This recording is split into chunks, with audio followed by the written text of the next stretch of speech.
नमस्कार, freedom news Arunachal में आप सभी का बहुत बहुत स्वागत है। आप सभी के साथ मैं हूं किरण। आज 25 सितंबर 2024 का दिन है और इस वक्त हम फ्रीडम न्यूज़ अरुणाचल की टीम मौजूद है आलो शहर के सर्किट हाउस में। आप सभी को बता दूं कि आज के दिन वेस्ट सियांग जिले में अरुणाचल प्रदेश के महामहिम राज्यपाल परम विशिष्ट सेवा मेडल, उत्तम युद्ध सेवा मेडल और युद्ध सेवा medal retired lieutenant general Kaivalya Trivikram Parnaik West Siang जिले के दौरा पे आज आए हैं और ये दौरा जो है 2 दिन का रहने वाला है। लगभग 2:45 बजे आज यहाँ पे महामहिम राज्यपाल पहुंचे और उनका स्वागत के लिए यहाँ पे deputy commissioner West Siang district, additional deputy commissioner, तमाम प्रशासनिक आला अधिकारी, superintendent of police, deputy superintendent of police और जितने भी तमाम पीआरआई मेंबर्स है वेस्ट सियांग जिले के वे मौजूद हुए। जेडपीसी के साथ साथ खुद जितने भी तमाम जेडपीएम है वे भी मौजूद हुए और वेस्ट सियांग डिस्ट्रिक्ट गांव बुढ़ा एसोसिएशन के जनरल सेक्रेटरी के साथ साथ आसपास के तमाम गांव के जो है गांव बुढ़ा और गांव बुढ़ी भी उनका महामहिम राज्यपाल का स्वागत के लिए यहाँ पे इकट्ठा हुए। और यहाँ सर्किट हाउस में कुछ देर राज्यपाल ने मुलाकात की, यहाँ के पीआरआई की बात सुनी और वेस्ट सियांग डिस्ट्रिक्ट गांव बुढ़ा एसोसिएशन है उनसे भी सुनने की कोशिश की। ऐसे में कुछ देर यहाँ पे रुकने के बाद अब यहाँ का जो बैठक है वो खत्म हो चुका है और यहाँ से सीधे अब महामहिम राज्यपाल जो है यहाँ के एचओडी यानी कि हेड ऑफ डिपार्टमेंट से मिलने के लिए यहाँ सामने दाई और डीसी ऑफिस है वहाँ चले गए हैं। हालांकि आज वहाँ पे एचओडी के साथ मीटिंग में वहाँ पे मीडिया कर्मी की इतनी ज़्यादा ज़रूरत नहीं थी। वेस्ट सियांग जिले के काफ़ी जनता ऐसे होंगे जिन्होंने राज्यपाल को नहीं देखा होगा, इसीलिए हम आज यहाँ पे आपको दिखाने के लिए आए हैं। और राज्यपाल ने यहाँ पे बैठकर जब लोगों से, गांव बुढ़ा से जब बात कर रहे थे, उन्होंने याद दिलाया कि अरुणाचल प्रदेश किस तरह से भारत का एक अभिन्न हिस्सा है और अरुणाचल प्रदेश किस तरह से मायने रखता है भारत के लिए। साथ ही राज्यपाल ने लोगों को, यहाँ के गाँव बुढ़ाओं को ये भी बताया कि अरुणाचल प्रदेश के इतिहास में ऐसा कुछ भी नहीं है कि देश के खिलाफ किसी भी तरह का काम किया गया हो, इसीलिए अरुणाचल प्रदेश जो है देश के लिए बहुत ही ज़्यादा एक गर्व का प्रतीक भी माना जाता है। राज्यपाल ने लोगों को ये भी याद दिलाया कि अरुणाचल प्रदेश भारत का ही नहीं बल्कि पूरे विश्व में भर में, जो अगर हम कहें कि बायोडाइवर्सिटी में सबसे लार्जेस्ट बायोडाइवर्सिटी की अगर बात करें तो 20वें नंबर पे अरुणाचल प्रदेश आता है। और राज्य की बात करें तो सबसे बड़ा इलाका उत्तर पूर्व भारत में वो अरुणाचल है। वही आबादी की अगर बात करें तो सबसे कम आबादी भी अरुणाचल की ही है। ऐसे में यहाँ पे फुल ऑफ नेचुरल रिसोर्सेस है, प्राकृतिक सौंदर्यता की कमी नहीं है, प्रकृति के धनी है अरुणाचल प्रदेश। साथ ही साथ इन सभी बातों को याद दिलाते हुए चाइना का जो बार बार खतरा अरुणाचल प्रदेश के सीमावर्ती इलाकों में देखा जाता है, इन पर भी रोशनी डाला गया। लोगों से भी अपील किया गया कि बिल्कुल भी डरे ना, क्योंकि 1962 की लड़ाई से लेकर अब तक देखा गया है कि जब जब चाइना ने अरुणाचल प्रदेश पर हक जमाने की कोशिश की है, अरुणाचल प्रदेश ने हमेशा इसका खिलाफ आवाज़ उठाते हुए, अपना शक्ति प्रदर्शन करते हुए हमेशा भारतीय सेना का ही साथ दिया है। और इसी तरह का कोऑपरेशन और सहयोग आगे भी भारतीय सेना के लिए, भारत माता के लिए अरुणाचल प्रदेश के इस सरजमी के लोगों का मिलता रहेगा, इस तरह का आशा भी उन्होंने जताया। आइए देखते हैं कि किस तरह से आज ये जो मीटिंग थोड़ा बहुत हुआ और किस तरह से यहाँ पे अंदर थोड़ा बैठक हुआ, क्या क्या बातें हुई, ये जानते हैं।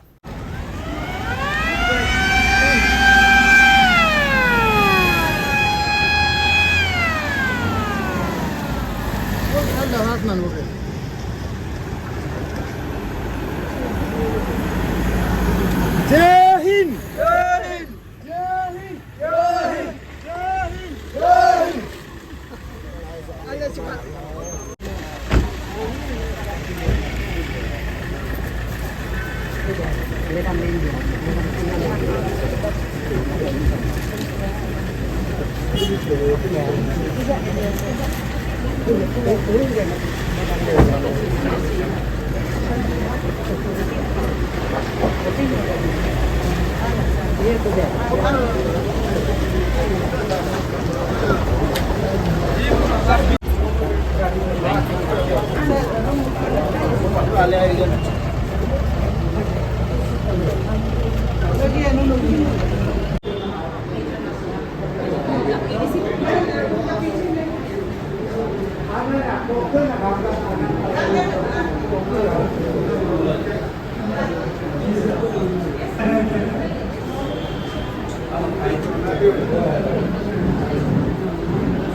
Beginning with our program, I'd like to call on Sri Yadav, Ex-Minister for Western Affairs. Please, sir.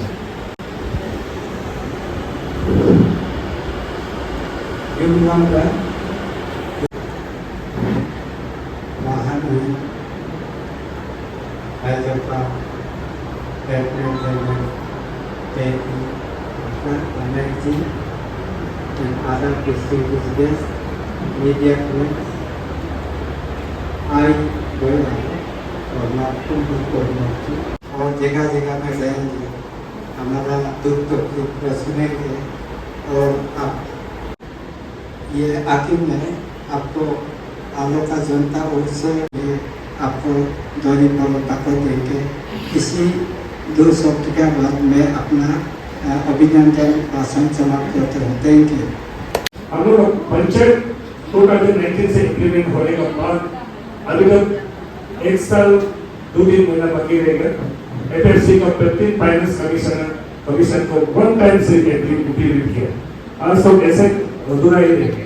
इस चीज को हम बहुत बड़ा पंचायत के उम्मीद से आपको निवेदन करता हूँ। और एक तो है हम लोग का रूरल पीपुल के लिए आत्मनिर्भर बिग प्रोजेक्ट ऑफ और ऑनरेबल नरेंद्र मोदी जी का ये सपना, इस चीज को हम लोग इम्प्लीमेंट करने के लिए बहुत कोशिश कर रहा है। इसमें ऐसे हो गया गाइडेंस में आरबीआई ने बोला 1,60,000 आपका ये सब्सिडी और 1,60,000 आपका लोन, उसमें कोई ग्रांटर का जरूरी नहीं है, लेकिन बैंक को आप भर तय कर रहा है। मेरा ये ऋषि मैडम ने इसी को भी बहुत 4 महीने बहुत कोशिश तो कर, हम दोनों बहुत कोशिश कर रहे हैं, लेकिन सर बहुत बदनाम हुआ। हमारा जीपीएम लोग को फार्म को 350 और ये डीपीसी लोग को 550, एक जेपीएम को 1,800 और हमको डीपीसी को 2,000। सर ये भी बहुत हम लोग मेरा ग्राम सेवक पर्सन लोग जब भी इन लोग का ग्राम सभा होता है, इन लोग मैनेजमेंट करके पार्टी को मैनेजमेंट कर वो अपना पैकेज देता है।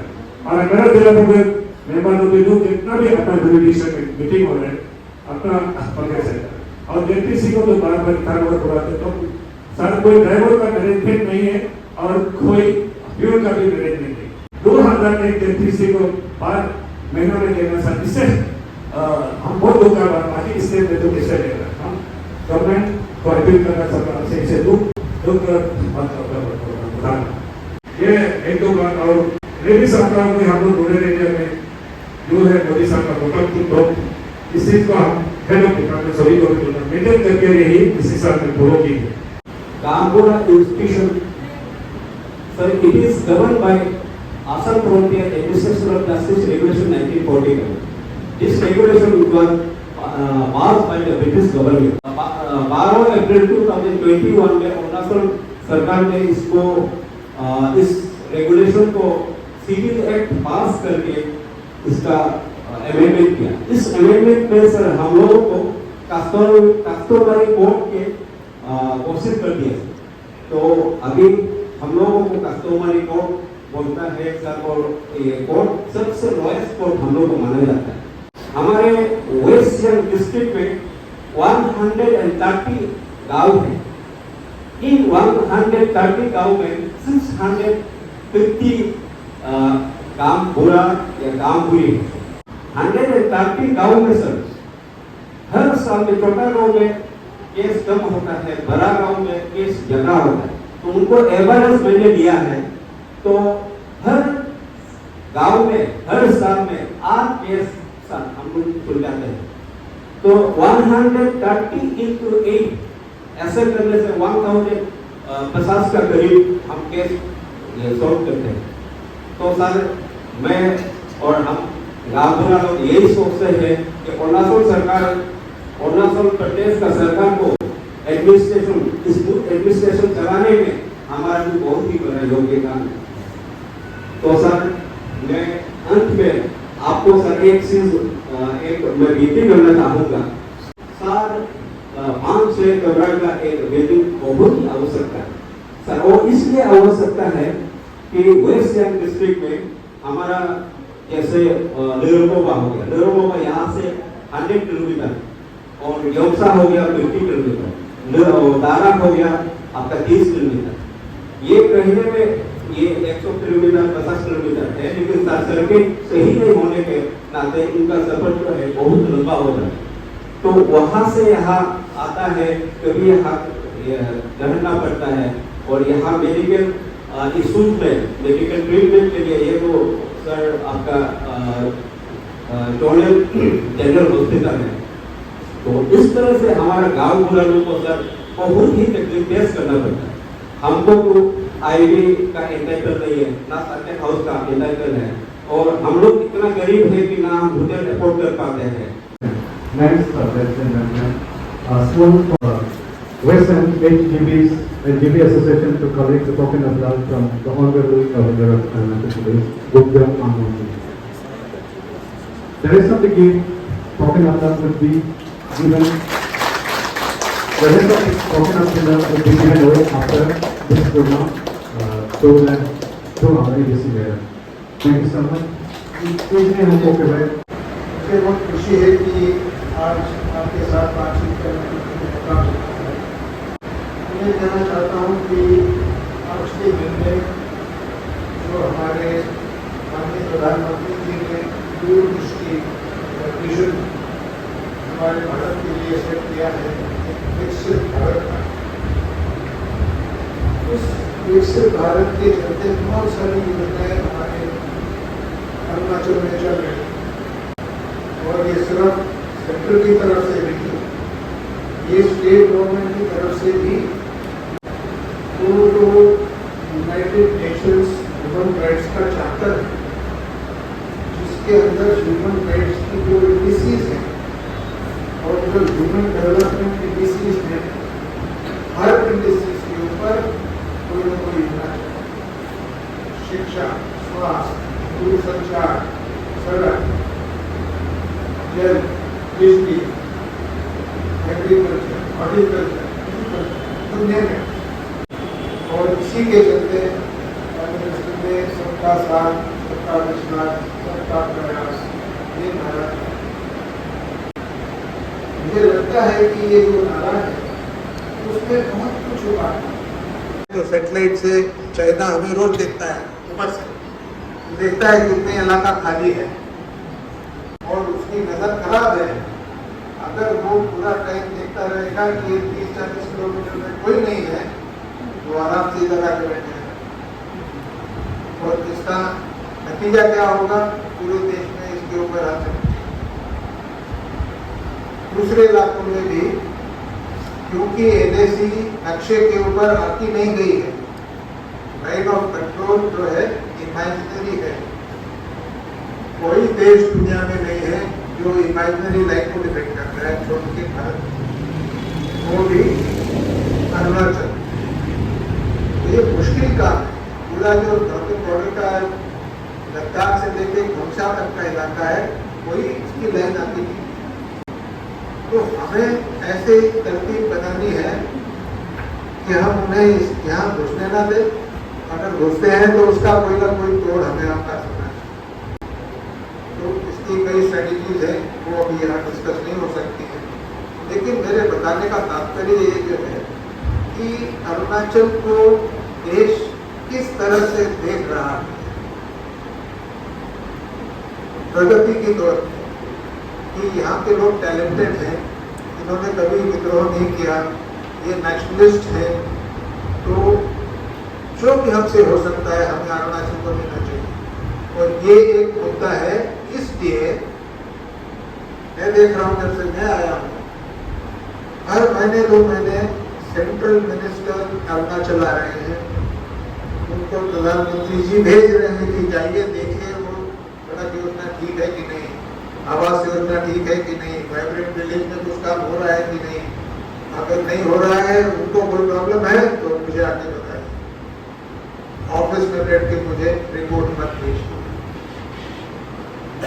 इसलिए आपको बता रहा हूँ कि इतना ज्यादा अटेंशन हमारी तरफ है ऐसे, तो हमारा भी फर्ज बनता है कि हम एज अ स्टेट अपने राष्ट्र के लिए, नेशन के लिए वो सब करें जो हमें करना चाहिए। अरुणाचल को प्रगति अगर करनी है तो 4 मेन एरियाज है जहाँ पर हमें ध्यान देना है। सबसे पहला है शिक्षा, स्वास्थ्य, हेल्थ, तीसरा है टूरिज्म और चौथा है इंफ्रास्ट्रक्चर। तो ये सब इंटरकनेक्टेड है। हमने पिछले साल और इस साल मिलके 600 स्कूल बंद किए हैं, क्योंकि या तो वहाँ पर बच्चे नहीं थे या वहाँ टीचर थे।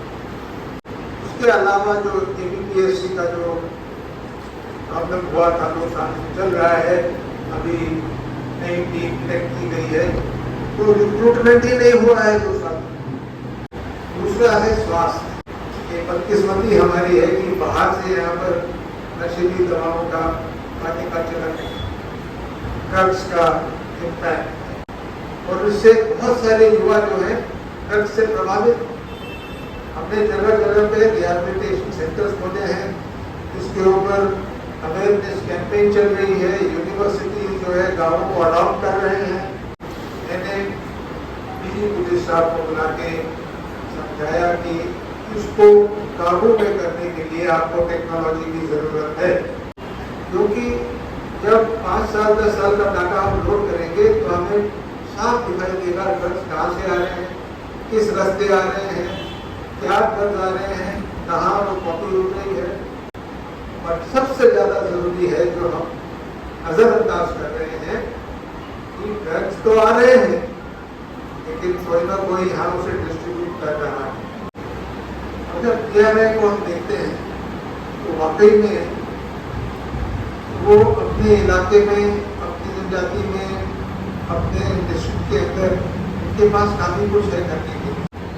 अगर आपकी रोल और रिस्पॉन्सिबिलिटी में हम अगर उसको रिव्यू करें तो सबसे बड़ा रोल जो मैं देख रहा हूँ आपका है वो है फाइनेंशियल मैनेजमेंट। मैं ये भी समझता हूँ कि जो PRI के मेंबर्स हैं वो दूसरे व्यवसाय में भी होंगे। आप जैसे कोई डॉक्टर होगा, टीचर होगा, इंजीनियर होगा, या कोई एंटरप्रेन्योर होगा, या आप कॉर्पोरेट में होंगे, और इसके चलते ही उन्होंने आपको रिन्यूट्रेशन इतनी कम।